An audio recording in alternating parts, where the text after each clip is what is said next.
Good morning, Larry Seidlinger for LCTV, and this morning, once again, I'm at the Miles campus of Lincoln Health here in Damariscotta as we're going to give you a COVID-19 update. My guest this morning, Dr. Tim Fox, Medical Director, and Dr. Andrew Russ, the VP of Medical Affairs. Gentlemen, thank you for taking a few minutes. A little chilly out here this morning, but it's all right. We're good Maine guys. We'll tough it out. Good to see you, Larry.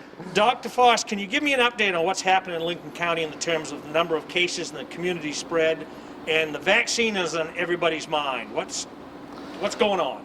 So in terms of cases, we're at about 117 cases in Lincoln County. Now, if you remember, I was here a couple weeks ago, maybe 2-3 weeks ago, and I reported on, I think, less than 50 cases in Lincoln County. So that's a significant increase in just the last couple of weeks.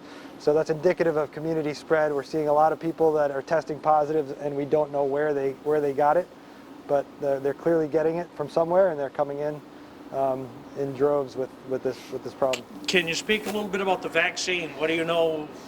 Yes, so the vaccine, there's two major players right now that are looking to get emergency use authorization, Pfizer and Moderna.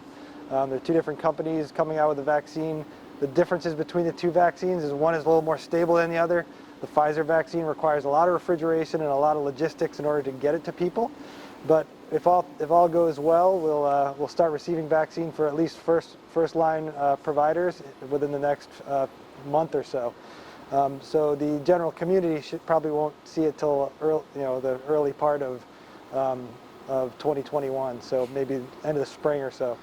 Dr. Ross, the last time we spoke, we were at Lincoln Academy when we talked to the schools. How are the schools coping with this community spread? Well, every school is different, Larry, and some of the schools have gone fully remote. As the viewers likely know, Madomic High School has gone fully remote.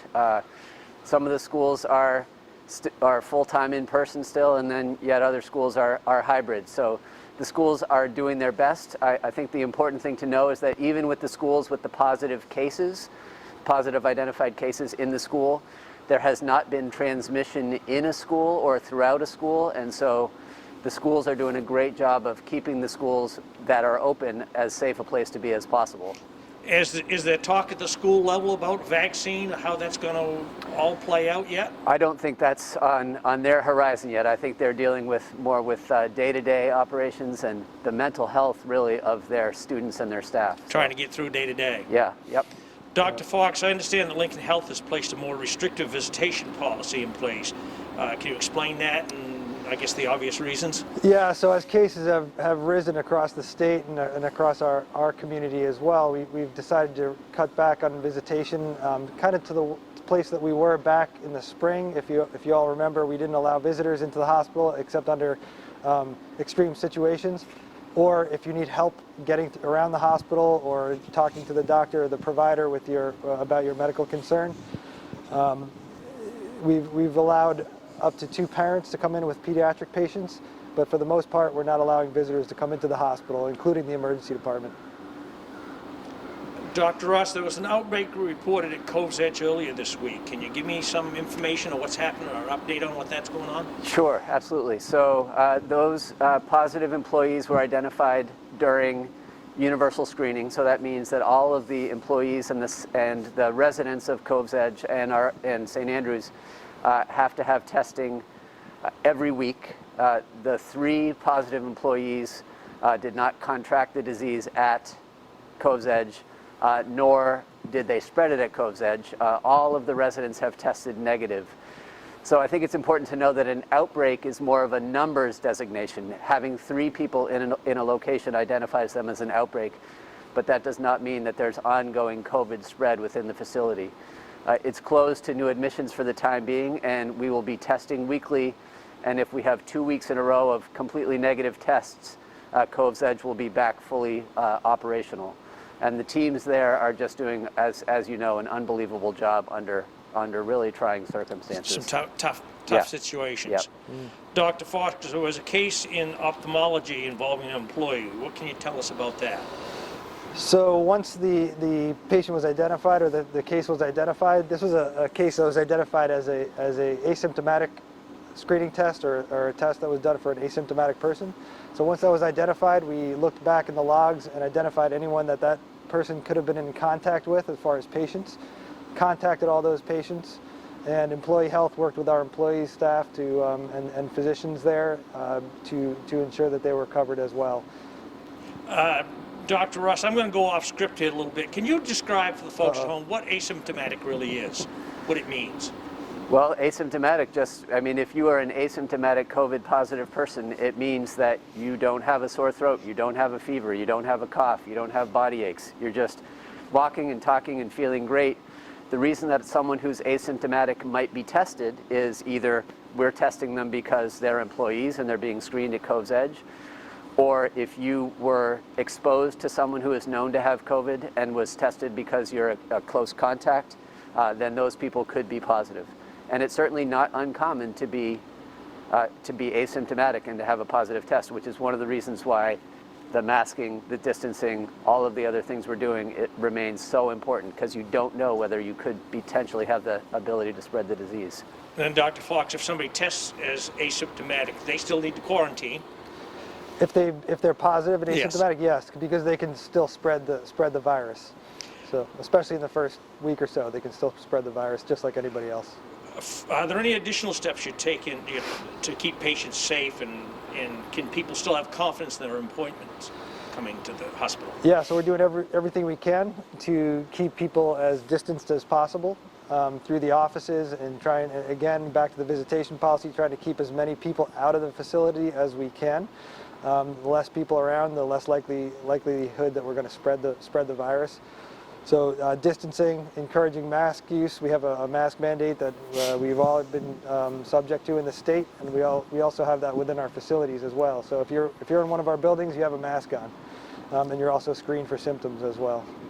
Dr. Russ, can you tell our viewers about the work that's being done at the Respiratory Care Center in terms of COVID testing? I'm sure they're busy. Sure, yeah, I'll just give you a sense of numbers.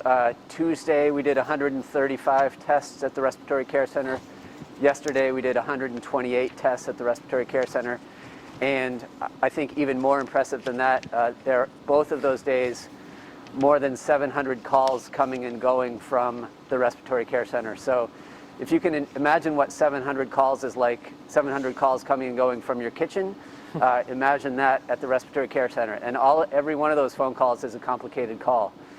So they're pushed to their limits. They're doing a great job. I guess I would just encourage your viewers to have patience with us and with them and with each other. Everyone is stressed out, and we know that the Respiratory Care Center has been sort of the recipient of the stress of the community. People call and they're upset about not getting a call back within 5 minutes, or concerned that they can't get a test when they want to.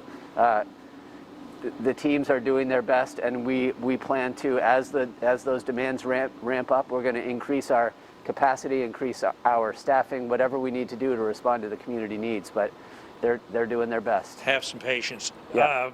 Dr. Fox, what worries you most now about this pandemic? Well, I think the rate of spread, we're seeing a positivity rate with the tests over, I think it was up to 4.2% or something like that just yesterday. And that's the highest we've seen it in our state, and it's getting higher every day.